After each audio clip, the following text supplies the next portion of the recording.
should be a living wage in the United States of America. This is the most powerful, the most affluent, the wealthiest country in the world. There is no reason that somebody should go to work full-time in this country and not be able to pay their bills, right? There is no excuse for it. In a world where we just created the first trillionaire, in a world where the top 1% of Americans collectively hold 13 times the wealth of the bottom 50% of Americans, it's not like we don't have the ability to pay people a dignified wage. We have just decided not to do it, and we are here to say that it is time that everybody that works makes a dignified wage, that everybody that works in this country is able to pay their bills. And by the way, we are not alone. Now, some people are going to say, well, wait a second, jumping from $7 an hour to $25 an hour, that's a big jump. Well, let me tell you two things. First, we didn't pick this number out of thin air. $25 is the amount of money that you need to just pay your bills on a weekly basis. It's not a luxury wage. Second, if wages had just kept up with the increase in worker productivity, right, instead of the increases in productivity accruing to the benefit of the 1%, guess what the minimum wage would be today? $25. Right? So we're not picking this number out of thin air. It's what you need to pay your bills. It's what the wage would be if we had decided to equally distribute the gains in productivity between workers and owners. But let me tell you something else. When you poll Americans and ask them an open question, what do you think the minimum wage should be in America?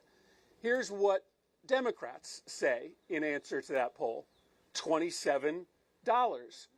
But here's what Republicans and independents say: $26 an hour.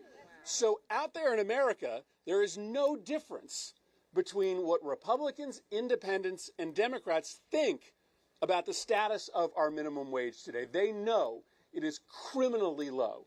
They know that nobody in this country should work full-time and live in poverty. And so, well, for the time being, this may seem like a tough political issue here. Out there in regular America, there is agreement that the minimum wage should be a living wage in this country. So I'm really proud to be here to introduce this legislation with my partners. I'm also really proud of the advocates who are going to speak, because they aren't waiting, and the people of this country aren't waiting for Congress to do the right thing. As we speak, there are initiatives being put on ballots in cities and communities all over the country that will succeed in getting a minimum wage up to $25. And the last thing to say is this, before I introduce my Senate and House partners. There's obviously a lot of rhetoric out there from the business community that the sky will fall if the wage goes up.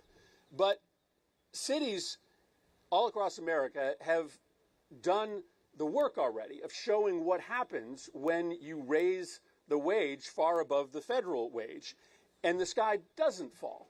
In fact, what happens is that when you put more money in the pockets of workers, that money goes right back into the economy.